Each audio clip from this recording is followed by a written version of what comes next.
Good morning students. આજે આપણે ધોરણ 11માં ચેપ્ટર નંબર 6 શરૂ કરવા જઈ રહ્યા છીએ, જેનું નામ છે કાર્ય, ઉર્જા અને પાવર. એટલે વન બાય વન આપણે દરેક પોઈન્ટ જોઈશું. એટલે એમાં આપણે શરૂઆત કરીએ છીએ કાર્યથી. ઓકે, તો જુઓ, કાર્ય કોને કહેવાય? તો સૌથી પહેલાં કાર્યનું એક બેઝિક ફંડામેન્ટલ ઇક્વેશન છે, જે આખા ફિઝિક્સ માટે મોસ્ટ ઇમ્પોર્ટન્ટ છે. એ શું છે? તો કાર્ય બરાબર બળ ગુણ્યા સ્થાનાંતર. એનો મતલબ એવો થાય કે તમે કોઈ પદાર્થને જ્યારે બળ આપો એટલે કોમન સેન્સ છે, ત્યારે એ સ્થાનાંતરે ખસે એટલે કાર્ય થયું કહેવાય. એટલે બળ આપતા જો કોઈ પદાર્થ ગતિ કરે તો એને કાર્ય થયું કહેવાય. કાર્ય એટલે ઇંગ્લિશમાં એને વર્ક કહેવાય, એટલા માટે ડબલ્યુ લખેલું છે. અને બળ એટલે ફોર્સ કહેવાય, એટલે એફ. સ્થાનાંતર એટલે ડિસ્પ્લેસમેન્ટ કહેવાય, એટલે ડી. એટલે ડબલ્યુ બરાબર એફડી સૂત્ર થાય. બરાબર. હવે ધ્યાન રાખજો ખાસ, આ મોસ્ટ આઈએમપી એમસીક્યુ છે કે બળ સદિશ રાશિ હોવા છતાં, સ્થાનાંતર સદિશ રાશિ હોવા છતાં ડબલ્યુ એ અદિશ રાશિ છે, એટલે કાર્ય એ અદિશ રાશિ છે. યાદ રાખજો ખાસ. હવે આ થઈ નોર્મલ કેસ કે ભાઈ કોઈ પદાર્થ આવી રીતે અહીં પડેલો છે અને હું બળ આપીશ તો આ રીતે એ ખસશે એટલે કાર્ય થયું કહેવાય.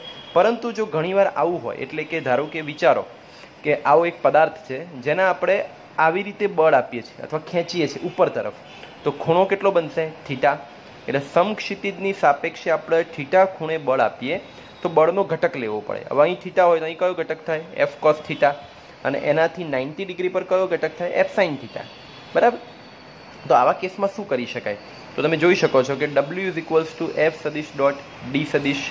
હવે હંમેશા સદિશનો નિયમ છે કે જ્યારે પણ એ સદિશ ડોટ બી સદિશ હોય તો એને એ બી કોસ થીટા લખી શકાય. એવી જ રીતે આપણે અહીં એફ સદિશ ડોટ ડી સદિશ છે તો એફ ડી કોસ થીટા લખી શકાશે. સો આપણું સૂત્ર થઈ ગયું ડબલ્યુ બરાબર એફ ડી કોસ થીટા. ક્યારે? કે જ્યારે તમારું બળ કોઈ ખૂણા પર લાગે તો જ તમારે આ સૂત્ર વાપરવાનું છે, ડબલ્યુ બરાબર એફ ડી કોસ થીટા. હવે આની અંદર 3 કેસ શક્ય છે. બરાબર. સપોઝ તમારો જે ખૂણો છે એ 0 થી π/2 ની વચ્ચે હોય, એટલે કે અહીંથી ચાલુ કરી 0 થી π/2 ની વચ્ચે હોય, તો શું થાય? તો તમે કોસની કિંમત તમે જાણો છો, cos 0 મૂકો તો cos 0 એટલે 1 થાય, અને cos π/2 0 થાય, એટલે 1 થી 0 તરફ. બરાબર. એટલે 1 થી તમારે ક્યાં જવાનું છે? 0 તરફ. તો એ પરથી સાબિત થાય કે 0 થી π/2 માં તમને cos થીટા ધન મળશે. તો ધન મળશે તો કાર્ય પણ કેવું થશે? ધન. કારણ કે આ પ્લસ હોય તો આ પણ પ્લસ કહેવાય. એટલા માટે અહીં શબ્દ વાપરેલો છે કાર્ય ધન થશે. જો તમારો એંગલ π/2 થી π હોય, એટલે કે 90 થી 180 હોય, તો તમે જાણો છો કે cos π/2 એટલે 0 થાય અને cos π એટલે -1 થાય. એનો મતલબ કે તમારે 0 થી -1 તરફ જવાનું છે, એટલે કે તમારો જવાબ નેગેટિવ હશે. એટલે કે cos જો નેગેટિવ હોય તો ડબલ્યુ પણ શું થાય? નેગેટિવ. એટલા માટે અહીં લખેલું છે કે cos થીટા ઋણ થશે અને કાર્ય પણ ઋણ થશે. હવે કાર્યનો એકમ કયો થાય? કાર્યનો એકમ થાય જૂલ. શું થશે? જૂલ. અથવા તમે ન્યૂટન ઇન્ટુ મીટર પણ લખી શકો છો. કેમ? બળનો એકમ ન્યૂટન થાય, ડીનો એકમ મીટર થાય, એટલે ન્યૂટન ઇન્ટુ મીટર લખો તો પણ ચાલે અને જૂલ લખો તો પણ ચાલે. આગળ. હવે નીચેની એવી 3 પરિસ્થિતિ આપેલી છે કે જેમાં કાર્ય થતું નથી. એટલે કોમન સેન્સ છે. પહેલું તો બળ આપતા પદાર્થ સ્થાનાંતર ના કરે. હવે તમે વિચારો કે અરાઉન્ડ 200 થી 300 કિલોની કોઈ મોટી તિજોરી, કોઈ વસ્તુ છે કે તમે ગમે તેટલું બળ આપો એ ખસશે જ નહીં. જો બળ આપવા છતાંય જો સ્થાનાંતર ના થાય તો કાર્ય થયું કહેવાય નહીં. બરાબર. બીજું, બળ શૂન્ય હોય ત્યારે, આ તો કોમન સેન્સ છે કે તમે કોઈ પદાર્થને બળ જ ના આપો તો એ ખસવાનું જ નથી. ત્રીજું, બળ ને સ્થાનાંતર વચ્ચે ખૂણો π/2 હોય. હવે તમે પ્રેક્ટિકલી વિચારી જુઓ, આ પદાર્થને મારે ખસાડવો હોય અને હું એને ઉપરથી બળ આપું તો એ ખસવાનો ના, એનું અહીંથી બળ આપીશ તો જ એ ખસશે. એટલે આ વસ્તુ પ્રેક્ટિકલી પોસિબલ નથી. અને આમે વિચારી જુઓ, તમે આ સૂત્રમાં 90 મૂકો π/2 તો cos π/2 0, 0 ગુણ્યા એફ ડી એટલે 0, એટલે કાર્ય કેવું થઈ ગયું? શૂન્ય. એટલે જો આ 3 કેસ છે, ખાસ યાદ રાખજો કે આ 3 એવા કેસ છે કે જેમાં કાર્ય થયું નથી એવું કહી શકાય.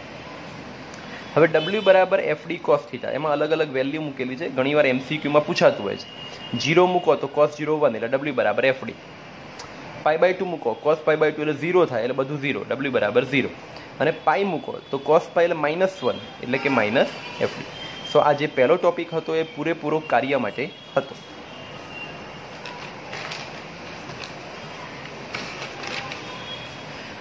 હવે અત્યાર સુધી આપણે જે વાત કરી એ ફિક્સ ફોર્સની વાત કરી, મતલબ બળ કે જે ફિક્સ છે. પરંતુ જો વેરિયેબલ ફોર્સ હોય, વેરિયેબલ ફોર્સ એટલે કે સમય પ્રમાણે બળ બદલાતા જતું હોય તો શું? તો એના માટે યાદ રાખજો કે જ્યારે તમારું બળ બદલાતું રહે તો કોમન સેન્સ છે કે સ્થાનાંતર પણ બદલાતું રહે. કેમ?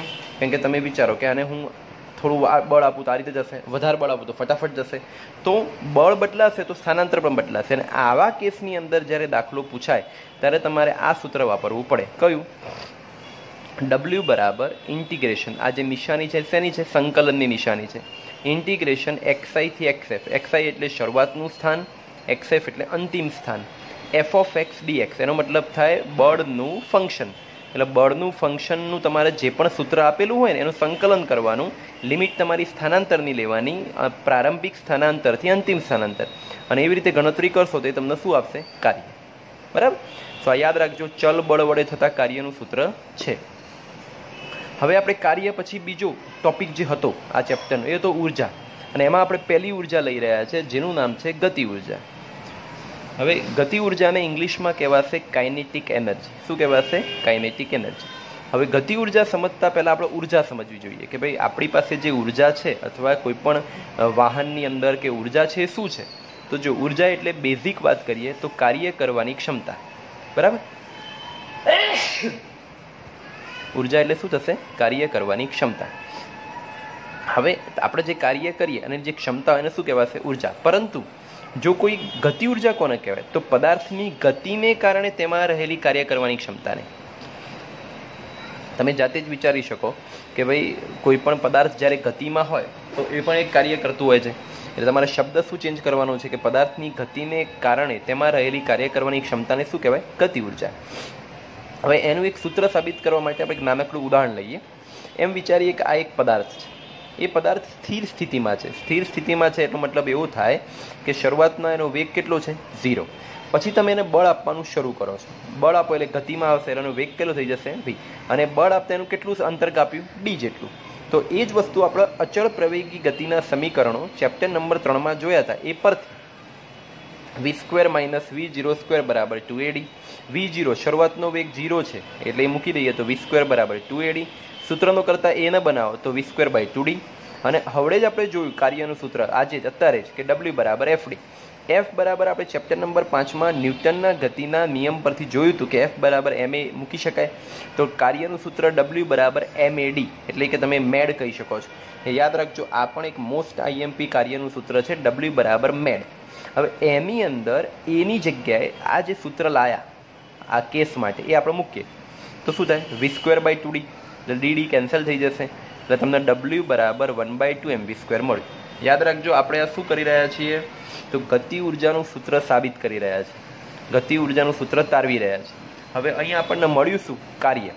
તો હું તમને ફરી એકવાર કહીશ કે જો ધ્યાનથી સાંભળો, કોઈ પદાર્થ સ્થિર છે એને તમે બળ આપશો, પહેલાં બળ આપશો એટલે સ્થાનાંતર થશે, અને સ્થાનાંતર થશે એટલે એને કાર્ય કર્યું કહેવાય. પણ કાર્ય કર્યા પછી કાર્ય કરવાથી જ એ ગતિમાં આવ્યું એટલે એ ગતિ ઉર્જા જ કહેવાય. એટલે યાદ રાખજો, હંમેશા કાર્ય એ જ ઉર્જા છે. કાર્ય અને ઉર્જાના પારિમાણિક સૂત્રો પણ સમાન છે. એટલા માટે અહીં ડબલ્યુની જગ્યાએ શું લખી કાઢ્યું? ડાયરેક્ટ કે. ડબલ્યુની જગ્યાએ શું લખી કાઢ્યું? ડાયરેક્ટ કે. એનો મતલબ કે આ જ સૂત્ર તમારી ગતિ ઉર્જાનું મોસ્ટ IMP સૂત્ર છે, k બરાબર 1/2 mv². m એટલે દળ, v એટલે વેગ. યાદ રાખજો, કાર્ય કરો એ જ ઉર્જા હોય તો k બરાબર 1/2 mv². હવે આપણે ઉપર નીચે m વડે ગુણી નાખીએ નવા ગતિ ઉર્જાના બીજા એક વિવિધ સૂત્ર લાવવા માટે, જેના પરથી નીટમાં ઘણા બધા MCQ પૂછાતા હોય છે. તો ઉપર નીચે m વડે ગુણીએ તો ઉપર m વડે ગુણીએ તો m² થઈ જાય, નીચે m આવશે. જોઈએ આગળ. ઉપર m વડે ગુણીએ તો m², નીચે m. તો m² v² ની જગ્યાએ શું લખાય? તો આપણે વેગમાન શીખી ગયેલા છીએ. વેગમાનનો મતલબ શું થાય? p બરાબર mv. તો જો અહીં m² v² હોય તો p² લખાય. તો આ તમારું નવું એક ઇક્વેશન બને ગતિ ઉર્જાનું, જે છે k બરાબર p²/2m. k બરાબર p²/2m, જે most and the most important સૂત્ર છે. ઘણીવાર આના પરથી વધારે પૂછતા હોય છે. એટલે અત્યાર સુધી આપણે ગતિ ઉર્જાના બે સૂત્રો જોયા, એક k બરાબર 1/2 mv² અને બીજું સૂત્ર જોયું k બરાબર p²/2m. હવે એના પરથી આપણી પાસે છે કાર્ય ઉર્જા પ્રમેય.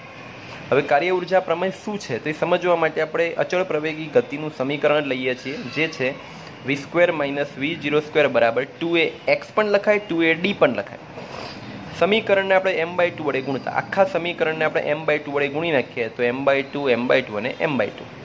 હવે આ mv²/2 થયું એ તો ગતિ ઉર્જા હતી, અને આ પણ ગતિ ઉર્જા થઈ ગઈ, કારણ કે ગતિ ઉર્જાનું સૂત્ર શું હતું? K બરાબર 1/2 mv² હતું. અહીં V0 છે, એ પરથી એવી ખબર પડે કે શરૂઆતની ગતિ ઉર્જા હશે, અને અહીં V છે, એના પરથી એવી ખબર પડે કે અંતિમ ગતિ ઉર્જા હશે. એટલા માટે અહીં હું KF શબ્દ વાપર્યો, અહીં KI. F એટલે ફાઇનલ, I એટલે ઇનિશિયલ, અને અહીં બે ઉડશે એટલે MAX. MA એટલે બળ કહેવાય, ન્યૂટનના ગતિના બીજા નિયમ પરથી F બરાબર MA થાય, એટલે અહીં થશે FX. FX એટલે બળ ગુણ્યા સ્થાનાંતર, જેને કાર્ય કહેવાય. તો આ જે તમારું સમીકરણ આવ્યું એને કહેવાશે કાર્ય ઉર્જા પ્રમેય.